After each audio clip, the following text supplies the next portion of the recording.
और खबर गरियाबंद से है। सुरक्षा बलों के हाथ लगी है बड़ी सफलता। 5-5 लाख रुपए के 2 इनामी नक्सलियों का सरेंडर। एसडीके एरिया कमेटी सदस्य संतोष का भी सरेंडर आपको बता दें। इसके साथ ही सीनापाली एरिया कमेटी की सदस्य मंजू ने भी सरेंडर कर दिया है। सरेंडर नक्सलियों में एक महिला नक्सली भी शामिल। दोनों ने जिला एसपी के सामने सरेंडर किया है। एसडीके एरिया कमेटी सदस्य संतोष ने भी सरेंडर किया है। आपको जानकारी दे दे, देखिए सीनापाली एरिया कमेटी के सदस्य मंजू भी अब आत्मसमर्पण कर चुकी हैं, मुख्यधारा से जुड़ चुकी हैं। एक नई शुरुआत दोनों ने की है। एसपी के सामने अपने हथियार डाल दिए और सरेंडर किया है। तो गरियाबंद में ये बड़ी सफलता जवानों को मिली है, जिस तरह से दोनों ही नक्सलियों ने सरेंडर किया।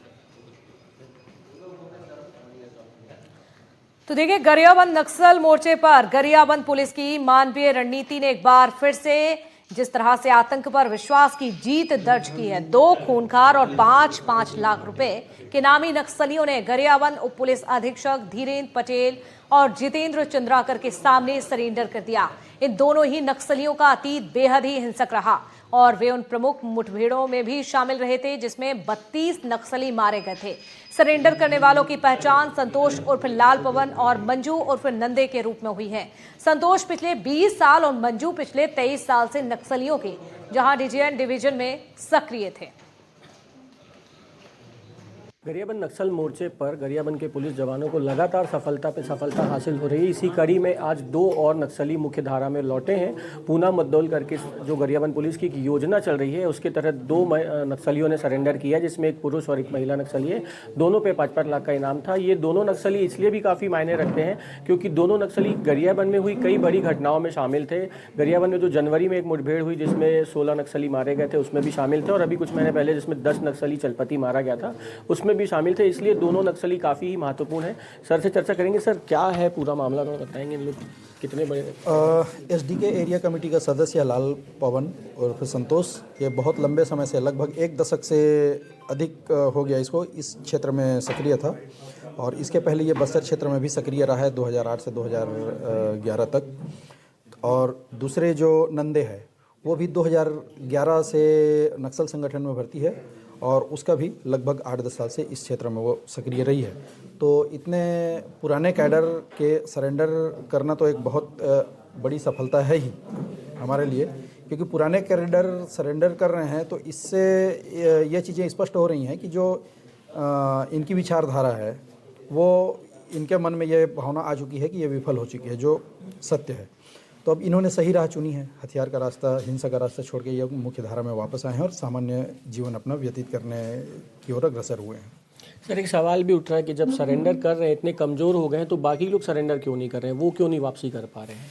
एक जो मुझे समझ में आ रहा है, अभी अविश्वास की भावना अभी भी नक्सल संगठन में बरकरार है कि अगर किसी ने सरेंडर की इच्छा व्यक्त की, अभी भी पूरे जो नक्सल संगठन है उसमें पूरे देश भर में ये अंदर में तो इनके 2 विचारधाराएं चल रही है। एक सरेंडर करना चाह रहा है, एक नहीं करना चाह रहा है। अब जो सरेंडर करना चाह रहा है वो अगले किसी को बताए कि वो उसकी भावना क्या है ये नहीं पता, तो एक जान का भय है, उस वजह से आपस में विचार विमर्श नहीं कर पा रहे हैं। जिसको मौका मिलते जा रहा है वो आते जा रहा है।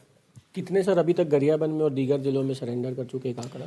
यहाँ हमारे गरियाबंद जिला में 20, अब इन दोनों को मिला के 20 ने सरेंडर कर दिया है।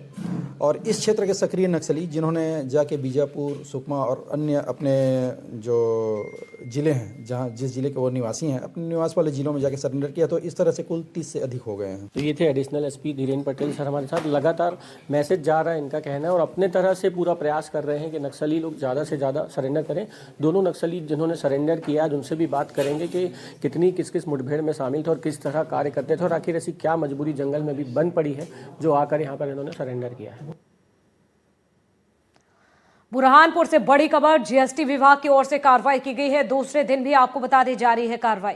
तो सराफा कारोबारी और हार्डवेयर की दुकान पर छापा पड़ा है। गोविंद सराफ के घर में जांच जारी है।